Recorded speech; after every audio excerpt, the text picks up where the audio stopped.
नमस्कार दोस्तों, स्वागत है सिलेक्शन गुरुजी ऑनलाइन यूट्यूब चैनल के constable, tradesman, sub inspector practice session जुनून बैच में और प्रीवियस क्वेश्चंस के एनालिसिस के बेसिस पे कुछ इंपॉर्टेंट क्वेश्चंस की सीरीज लेकर हम फिर आपके साथ आए हैं और बढ़ते हैं आज के सेशन की ओर एक शानदार मोटिवेशनल कोट के साथ।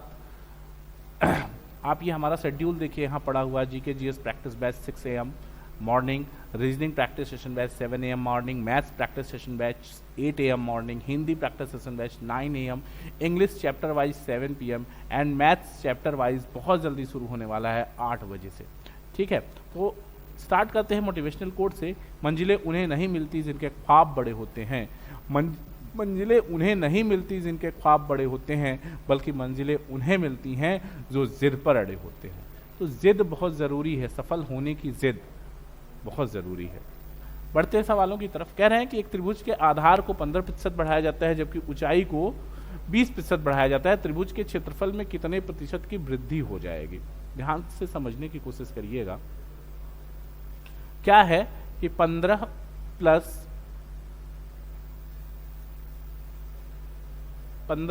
20 प्लस 15 गुणित 20 बटा 100,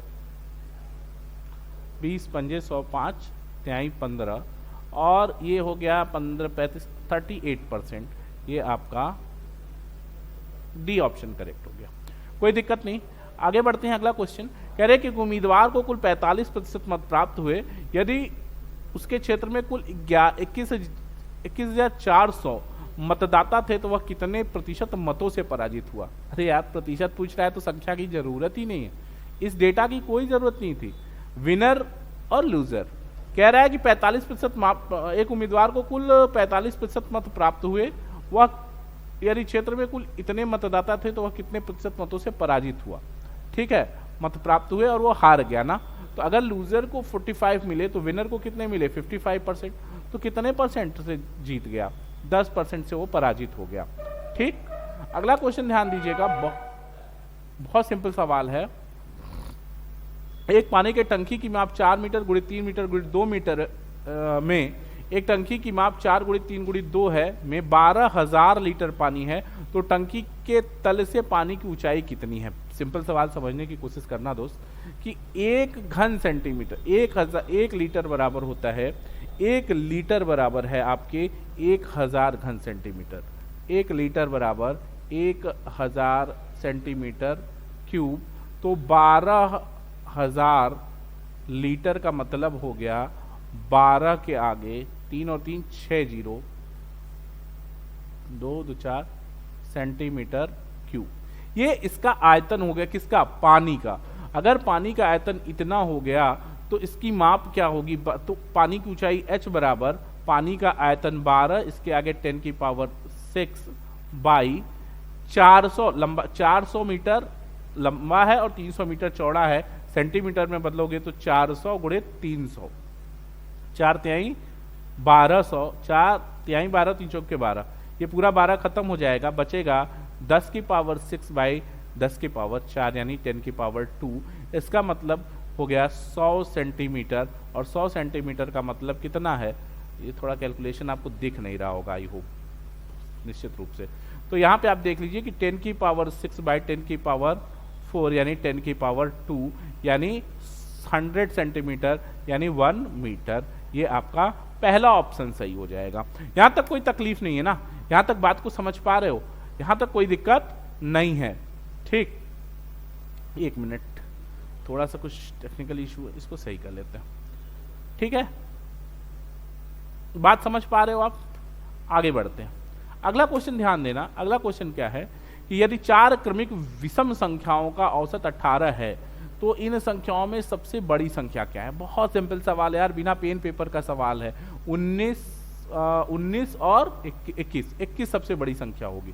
पहली चीज, अच्छा एक चीज मजेदार देखो, 4 क्रमिक विषम संख्याओं का औसत 18 है तो इन संख्याओं में बड़ी संख्या क्या होगी? भैया विषम संख्याएं हैं तो आंसर तो विषम ही संख्या होगी, और दिया गया ऑप्शन एक ही विषम संख्या है 21, बाकी सब सम संख्याएं हैं, तो ये तो होना ही नहीं है। पहला तो लॉजिक यही हो गया।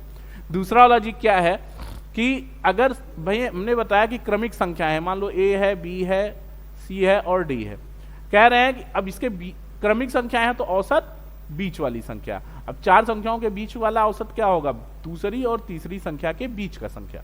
मैंने बताया ना, संख्याओं के बीच अगर समान अंतराल हो, क्रमागत संख्याएं हो, तो औसत हमेशा बीच वाली संख्या होती है। औसत हमेशा बीच वाली संख्या होती है। और अगर ये बीच वाली संख्या है तो इसका मतलब क्या है कि ये तो इसका औसत 18 होगा। और 18 का मतलब इसके बीच अंतर 2 है, क्रमागत विषम संख्याएं हैं। तो ये कितना हो गया? ये 17, ये 19 और अगला 21। तो सबसे बड़ा 21, सबसे छोटा 15। ठीक, तो 21 आपका आंसर हो गया। ठीक, आगे बढ़ते हैं। अगला क्वेश्चन देखिएगा। यदि 2 वर्षों में 100 रुपए का मिश्र धन 121 रुपए हो जाता है, यदि 2 वर्षों में 100 रुपए का मिश्र धन 121 रुपए हो जाता है, तो वार्षिक चक्रवृद्धि ब्याज की दर ज्ञात कीजिए। अब आप ध्यान दो, क्या होता है, एक फॉर्मूला है आपके पास। सिंपल तो पहले ये तो समझ लो कि ये 11% होगा, 10% होगा, सॉरी 10% होगा पक्का। क्यों? क्योंकि 100 पे पहले 10 बढ़ेगा, 100 पे पहले 10% बढ़ेगा, तो ये 10 रुपए ब्याज हो गया। अब आगे आओगे आप तो 100 प्लस 10 यानी 110, और इसमें 10% कितना हो जाएगा? 21, सॉरी इसका 10% कितना हो जाएगा? 11, 11 और 10 21, ब्याज मिल गया 21। कब? 10% के रेट से। एक तो ये शॉर्टकट ट्रिक है, शॉर्टकट मेथड है ना, लेकिन अगर आपको फॉर्मूले से देखना है तो amount is equal to P 1 plus R by 100 की पावर टाइम T। अब 121 है, 121 बटा 100 बराबर 1 प्लस R नहीं पता अपने को बाई 100 और पावर 2, या अब इसका स्क्वायर रूट ले लोगे तो 11 by 10 minus 1 is equal to R by 100, या ये कह सकते हैं आप कि R यहाँ से आ जाएगा 10%, R यहाँ से 10% आ जाएगा, कोई दिक्कत नहीं है। अगला सवाल ध्यान दीजिएगा। यदि x संबंधे y बराबर 2 संबंधे 3 है, तब 13 minus x ratio 3 plus x cube. ठीक है, सवाल कुछ हमको लगता है गड़बड़ है तो एक्स क्यूब, हाँ देखिए इसका करेक्शन कर दूं मैं आपको। यहाँ पे मुझको निकालना क्या है? बेसिकली निकालना ये है, बेसिकली क्या निकालना है? निकालना ये है क्या कि अगर x बाई वाई, x संबंधे y का मतलब क्या हो गया? x by y is equal to 2/3, यानी x बराबर 2 और y बराबर 3।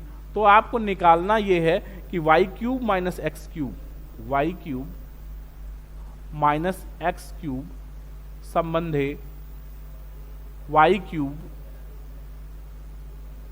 माइनस प्लस एक्स क्यूब क्या होगा। ठीक है, तो x कितना है? 2, y कितना है? 3, तो 3 का क्यूब कितना हो जाएगा? 27, 27 माइनस 2 का क्यूब 8 संबंधे 27 प्लस 8, 27 8 35, और यहाँ पे हो जाएगा 27 में से 8 जाएगा 19, 19 संबंधे 35। आपका बी ऑप्शन करेक्ट हो जाएगा। यहाँ तक कोई दिक्कत नहीं है ना, कर लोगे आराम से सवाल। आगे बढ़ते हैं, अगला क्वेश्चन ध्यान दीजिएगा। कह रहे कि किसी कार्य को करने में ए की दक्षता बी से आधी है तथा सी की दक्षता ए और बी की कुल कार्य दक्षता से आधी है। यदि सी अकेले इस काम को 40 दिन में समाप्त करे तो तीनों मिलकर इस काम को कितने दिन में कर देंगे। अब बात सिंपल सी है कि तीनों को मिलकर काम समाप्त करना है, तो आपको एक काम देखना ये पड़ेगा कि आप इसको कैसे कर पाओगे। देखो, दो चीज हो सकती है। मैं अभी एक जस्ट मेरे दिमाग में एक मेथड क्लिक कर रहा है, देखते हैं। पहले तो एक ट्रिक है, उसी से देखते कोशिश करते हैं। कह रहे हैं कि यहां देखो, यदि सी अकेले उस कार्य को 40 दिन में करता है और सी की दक्षता ए और बी की कुल दक्षता की आधी है, यानी अगर सी 40 दिन में करता है तो ए प्लस बी उसको 20 दिन में करते हैं। एलसीएम कितना हो जाएगा? 40। तीनों मिलके उस काम को कितने दिन में करेंगे? 40, 2 और 1 2 और 1 3, तो 40 बटा 3, एकदम इजी। 13 होल 1/3 दिन, 13 सही 1 बटा 3 दिन। रॉकेट क्वेश्चन है यार, एकदम रॉकेट स्पीड से आप इस सवाल को सॉल्व कर सकते हो। और अगर ठीक ठाक प्रैक्टिस हो तो इस मेथड को तो आप बिना पेन पेपर अप्लाई भी कर लोगे। कैसे? अच्छा, फिर से एक बार समझ लेते हैं। आपको लगेगा यार इतना सडनली कैसे मार दिया गुरुजी ने। तो देखो क्या है, किसी कार्य को करने में ए की क्षमता बी की आधी है, चलो साइड किया, तथा सी की दक्षता ए और बी की कुल दक्षता से आधी है, यानी ए और बी की कार्य दक्षता सी की 2 गुनी है। यानी सी अगर 40 दिन में करता है तो ए और बी 20 दिन में करेंगे। पक्की बात हो गई भाई। दक्षता तो दिन का उल्टा, 40 दिन लगा अगर सी को, तो ए बी की दक्षता की आधी सी है, उसको 40 दिन लगता है, तो ए और बी को 20 दिन लगेगा। और तीनों को मिला के ए प्लस बी 20 दिन में करते हैं, सी 40 दिन में करते हैं, 40/3 हो गया, खत्म कहानी। क्लियर? आगे बढ़ते हैं। अगला क्वेश्चन कह रहे हैं यदि 10 वस्तुओं के क्रय मूल्य 5 वस्तुओं के विक्रय मूल्य के बराबर हैं तो व्यापार में कितने प्रतिशत का लाभ है? बताओ कितने प्रतिशत का लाभ? 100% यार, 100%, 100% का लाभ है। अब कहोगे कैसे, ऐसा कैसे बता दे रहे हो आप? देखो कैसे बता रहा हूं। क्या मामला क्या है? मामला दोस्त ये है ना, ये आपके यहां एक मामला आया कि 10 वस्तु का क्रय मूल्य, यानी जितने में आप 10 वस्तु खरीदते हैं 5 वस्तु बेचकर उतना रुपया प्राप्त कर लेते हैं। जितने में आप 10 वस्तु खरीदते हैं, जितने में आप 10 वस्तु खरीदते हैं 5 वस्तु बेचकर उतना रुपया पा जाते हैं, यानी आप बचा कितना लेते हैं? 5 वस्तु। आपने 10 वस्तु खरीदने में x रुपया खर्च किया, वस्तु रुपया, ये सीपी हो गया। 5 ही वस्तु बेचा और x रुपया पा लिए, ये एसपी है। तो कितना हो गया? 5 वस्तु फिर बचा, फिर इसको x में बेचोगे, ये एसपी। तो एसपी एसपी 2 एसपी, यानी 2x में बिका पूरा सामान, x में खरीद के 2 गुने में बिका, 100%, कहानी खत्म। ठीक।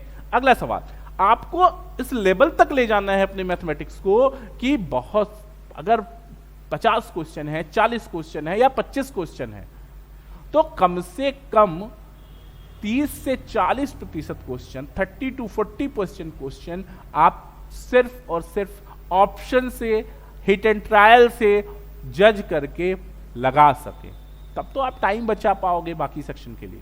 क्योंकि आगे अभी आपको इसके बाद रीजनिंग का सेक्शन मिलेगा, तो रीजनिंग के सेक्शन में भी आपको टाइम देना है। मैथ्स का सेक्शन तो आप कर ही रहे हो, इसके बाद फिर आपको जीएस देना है, हिंदी देना है, इंग्लिश देना है। तो इसलिए आपको मैथ्स और रीजनिंग, यही 2 सेशन है जो आपके टाइम को किल भी कर सकते हैं और टाइम को बचा भी सकते हैं। तो बढ़ते हैं आगे। कंपटीशन बेसिकली, आज के समय का कंपटीशन और जो कट ऑफ आ रहा है ना, वो कट ऑफ देख के आप ये समझ सकते हो कि बिना स्पीड और एक्यूरेसी के कुछ भी होने वाला नहीं है दोस्त। जमाना गया कि 100 में से 150 क्वेश्चन में से 60 क्वेश्चन करके आए सेलेक्ट हो जाएंगे, एकदम नहीं होंगे। 80 क्वेश्चन करके आओगे तब सिलेक्शन होगा, 85 क्वेश्चन करके आओगे तब सिलेक्शन होगा। अब वो समय चला गया, गए बैठ गए 60 क्वेश्चन मार दिया, हो गया।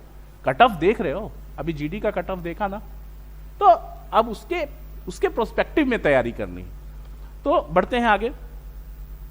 किसी परीक्षा में 35% छात्र गणित में, 25% छात्र अंग्रेजी में तथा 20% छात्र गणित और अंग्रेजी दोनों में फेल हो गए, तो उत्तीर्ण छात्रों का प्रतिशत क्या होगा? ध्यान से समझना दोस्त, क्या होगा।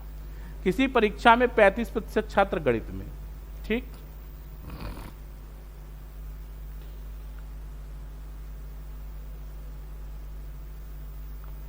और 25% अंग्रेजी में, इंग्लिश में 25%, और मैथ्स और इंग्लिश दोनों में 20%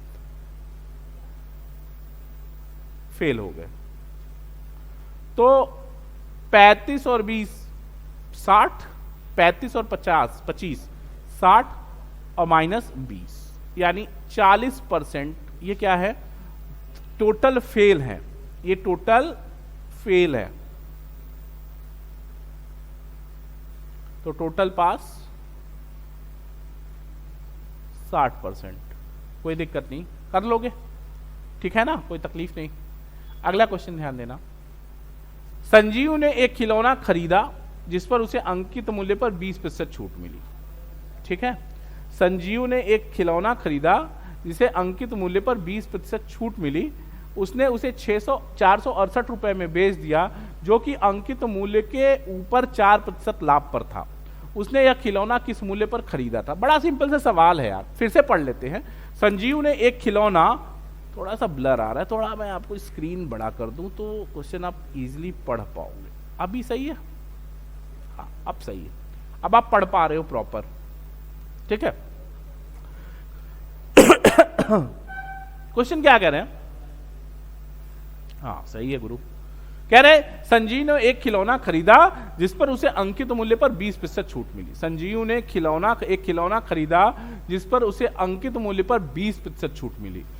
उसने उसे 468 रुपए में बेच दिया, जो कि अंकित मूल्य के ऊपर 4% लाभ पर था। उसने यह खिलौना किस मूल्य पर खरीदा था? ठीक है, देखते हैं क्या है। देखो बच्चा, है क्या मामला। 468 में जब आप बेच रहे हो ना, तो आप मान लो कि अंकित मूल्य जो था, मार्क प्राइस, अंकित मूल्य x था, तो इसका 104% आपको रिटर्न मिल गया, क्योंकि 4% प्रॉफिट था। ठीक, x बराबर हो जाएगा 468 बटा 104 गुणित 100। 117 बार कट जाएगा, राइट। 117, 104, 17 चौका नहीं कटेगा, 4। इसको आप काटोगे जब, तो ये पूरा कट के आ जाएगा आपको 450। ये अंकित मूल्य आ जाएगा। और इस पर अगर 90%, ये अंकित मूल्य है दोस्त, इसको सॉल्व कर लेना, ये आ जाएगा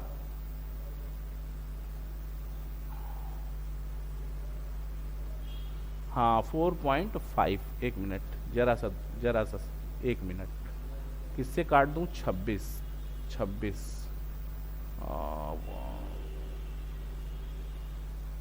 4 से काटिए।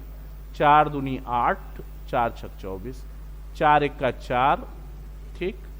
फिर 4 एक का 4, 4 7 28, 117। फिर 13 दूनी 26, 13 9, और ये फिर 4.5। तो ये हो गया। ये क्या आ गया? अंकित मूल्य आ गया। ये अंकित मूल्य है दोस्त 450। ये अंकित मूल्य है। अब छूट पर बेचा जा रहा है, तो कितने में खरीदा था? तो सीपी जो है वो अंकित मूल्य 450 से भी 20% कम पे, यानी 80% पर खरीदा था। तो 45 दूना 90 और 9 चौक 36, 360 रुपए हो गया। ठीक है, आगे बढ़ते हैं। अगला क्वेश्चन ध्यान दीजिएगा। ए ने एक व्यापार 68,000 रुपए में लगाए। ए ने एक व्यापार में 68,000 रुपए लगाए। कुछ माह बाद बी भी 51,000 रुपए लगाकर व्यापार में शामिल हो गया। यदि 1 वर्ष के अंत में प्राप्त लाभ उनमें 2:1 के अनुपात में वितरित किए गए, तो बताइए कि बी ने कितने माह बाद साझेदारी की? ध्यान से समझने की कोशिश करिएगा। ए और बी। ए ने एक व्यापार 68,000 रुपए में लगाया, 68,000 रुपए व्यापार में लगाया। कुछ महीने बाद यदि 1 वर्ष के अंत में, यानी ये 12 महीने लगा है, 1 वर्ष के अंत में, हाँ, तो बी ने 51,000 रुपए लगाए। कुछ महीने बाद मान लीजिए एक्स टाइम तक लगा रहा, बराबर 2/1। तो बी ने कितने माह बाद साझेदारी की? यही मामला है ना। 000 से खत्म, 17 3 51, 17 चौका 68, 2 दूनी 4, 3 चौके 12, ठीक है, 3 चौके 12। तो x बराबर 4 दूनी 8 माह, यानी बी ने 8 माह तक व्यापार किया, यानी 4 माह बाद व्यापार ज्वाइन किया। क्लियर है भाई? पूरा पैसा साल भर बाद हिसाब किताब हो रहा है।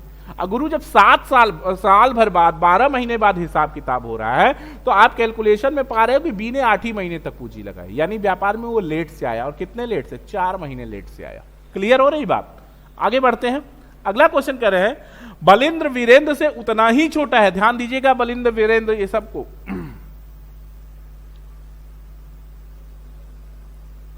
देखो भैया, बलिंद्र वीरेंद्र से उतना ही छोटा है जितना वह मनोज से बड़ा है। वीरेंद्र और मनोज की आयु का योग 58 वर्ष है। तो बलिंद्र की आयु ज्ञात कीजिए। अभी बलिंद्र को बी मान लो, और वीरेंद्र को भी मान लो, और मनोज जी आप इसको एम मान लीजिए। अब सवाल लग जाएगा, बलिंद्र बी, वीरेंद्र भी, और मनोज एम। अब लिखने में आसानी है। बलिंद्र वीरेंद्र से उतना ही छोटा है। बलिंद्र छोटा है वीरेंद्र से, v माइनस बी। अब ये कितना छोटा है पता चल गया? जितना वह मनोज से बड़ा है। कौन? वीरेंद्र बड़ा है किससे? मनोज से। ये दोनों बराबर हो गए। यहां तक कोई दुख समस्या परेशानी? बलिंद्र वीरेंद्र से उतना ही छोटा है जितना मनोज से बड़ा है, तो Balindra minus Virendra is equal to Virendra minus Manoj. अब क्या कर रहे हैं गुरु, आप देखो अब यहां से क्या मिलेगा आपको, मिलेगा क्या, v plus m, Virendra plus Manoj बराबर 2 बलिंद्र, और बलिंद्र की आयु ही पूछ रही है, और वीरेंद्र और मनोज की आयु का योग आपको 58 दिया हुआ है, तो 2b बराबर अगर 58 तो b बराबर 29 दूना 58, आपका ऑप्शन डी करेक्ट हो गया, एकदम रॉकेट स्पीड से क्वेश्चन सॉल्व हो जाएगा। क्लियर, सही है ना भाई। आगे बढ़ते अगला क्वेश्चन, अभिनव किसी काम को 20 दिन में पूरा कर सकता है जबकि प्रदीप उसी काम को 10 दिन में पूरा कर सकता है। उन दोनों ने साथ साथ कार्य आरंभ किया, लेकिन प्रदीप काम पूरा होने के 3 दिन पहले काम छोड़कर चला गया। पूरा काम संपन्न होने में लगा समय क्या होगा? ठीक है, ठीक बात है, देखते हैं क्या होगा। कह रहे हैं कि अभिनव 20 दिन में करता है और प्रदीप 10 दिन में। चलो भैया मिला दिया दोनों को, एलसीएम 20 हो गया, इसका 1 दिन का काम 1, इसका 1 दिन का काम 2, कुल योग 3, नहीं हाँ 3 हो गया। कहानी लेकिन अलग है भाई। कहानी क्या है कि लेकिन प्रदीप काम पूरा होने के 3 दिन पूर्व यानी अपने हिस्से का कितना काम छोड़ गया, 6 काम, यानी पूरा समय कितना हो जाएगा 20 और प्लस 6 26/3, यानी 8 तरीके 24, 8 सही 2/3 दिन। ये आंसर हो जाएगा आपका, 8 सही 2/3 दिन। जैसे इसमें 2 टर्म्स होते हैं, काम शुरू होने के बाद जाए एक टर्म्स है, और दूसरा टर्म है काम समाप्त होने के पहले जाए। तो काम समाप्त होने के पहले जाएगा तो जितना काम अब रहता तो करता, 3 दिन में 6 काम करता ना भी प्रदीप, तो वो 6 काम टोटल काम में जुड़ जाएगा, क्योंकि वो ए करेगा और टोटल का बटा 3 कर देंगे, तो 8 सही 2/3 हो जाएगा। क्लियर है बात, आगे बढ़ते हैं। कह रहे हैं कि किसी वर्ग के विकर्ण की लंबाई तथा दूसरे वर्ग के भुजा की लंबाई में प्रत्येक 10 सेमी है, तो प्रत्येक पहले वर्ग के क्षेत्रफल का दूसरे वर्ग के क्षेत्रफल से अनुपात क्या होगा? ध्यान से समझिएगा, ये ध्यान दीजिएगा। एक वर्ग ये है, ये इसका विकर्ण है, और एक वर्ग ये है, ठीक। अब इसका विकर्ण अगर 10 है गुरु, तो ये अगर a है, ये a है, तो ये कितना होता है? ये होता है √2a ना। और यहां कह रहे हैं कि इसकी भुजा 10 है, ठीक है। तो इसका क्षेत्रफल निकालोगे जब, तो क्षेत्रफल भुजा कैसे निकालोगे? ये विकर्ण हो गया, तो विकर्ण बराबर है आपके, विकर्ण बराबर √2a। क्षेत्रफल क्या हो जाता है? विकर्ण का वर्ग बटा 2, विकर्ण का वर्ग बटा 2 संबंधे भुजा का वर्ग, भुजा का वर्ग 10। अब देखो यहां पे कितना हो जाएगा, 2 इंटू 100, ए की वैल्यू 10 है, नहीं ए की वैल्यू 10 नहीं यार, √2a ना, √2a, हाँ ए की वैल्यू 10 है, तो 10 का बटा 2 संबंधे, सॉरी यार कुछ गड़बड़ हो रहा है,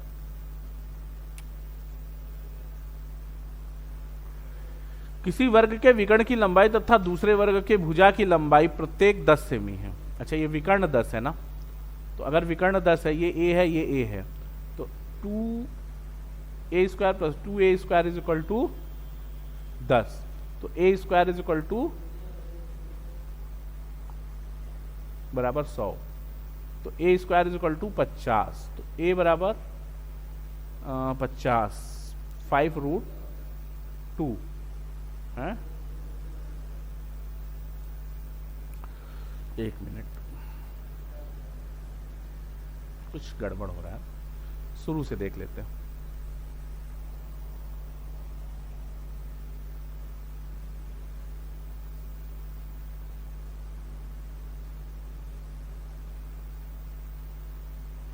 देखो दोस्त, 2 वर्ग है, क्या कह रहे हैं? 2 वर्ग हैं, ठीक। एक वर्ग मान लो ये है और एक वर्ग ये है, हो जाता है कभी कभी कैलकुलेशंस का इशू। एक वर्ग के विकर्ण की लंबाई तथा दूसरे वर्ग की भुजा की लंबाई में से प्रत्येक यदि 10 सेमी है, यानी मान लो इस वर्ग के विकर्ण 10 है, ठीक है, विकर्ण 10 है और इसकी भुजा 10 है, तो इनकी क्षेत्रफलों में अनुपात क्या है, यही सवाल है। तो इसकी भुजा निकाल ली जाए, अगर इसकी भुजा को हम a मान ले 1 मिनट के लिए, तो ये a हो गया, तो विकर्ण क्या हो जाएगा, a² + a² equal to 2a² is equal to 10 का स्क्वायर 100, या a² is equal to 100/2 is equal to 50। तो इसका a² यानी इसका क्षेत्रफल निकल गया 50 और इसका क्षेत्रफल निकल गया 100। तो कितना हो जाएगा अनुपात? 1:2। क्लियर? बड़ा आसान सा सवाल है, ठीक है। a² ही तो इसका क्षेत्रफल होगा और a² 50 मिल गया। a² जब 50 मिल गया और इसका क्षेत्रफल 100 है, तो इसका क्षेत्रफल 50 और इसका क्षेत्रफल 100, अनुपात 1:2। क्लियर? अगला क्वेश्चन ध्यान दीजिएगा, एक वृत्त की त्रिज्या 8 सेमी है, इसके क्षेत्रफल के 5वें हिस्से के क्षेत्रफल वाले वृत्त की त्रिज्या क्या होगी?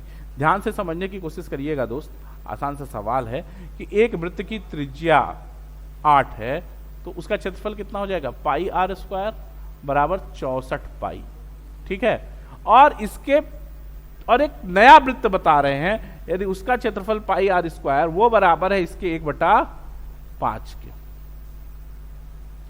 पाई से कैंसिल हो गया और त्रिज्या क्या होगी? तो त्रिज्या r बराबर हो जाएगा 8/5, 8√5। ठीक है, यहां तक कोई दिक्कत नहीं। सिलेक्शन गुरुजी के प्रैक्टिस सेशन बैच में आज इतना ही। कल फिर मुलाकात होगी कुछ और बेहतरीन शानदार सवालों के साथ। तब तक देखते रहिए सिलेक्शन गुरुजी ऑनलाइन। जय हिंद, जय भारत।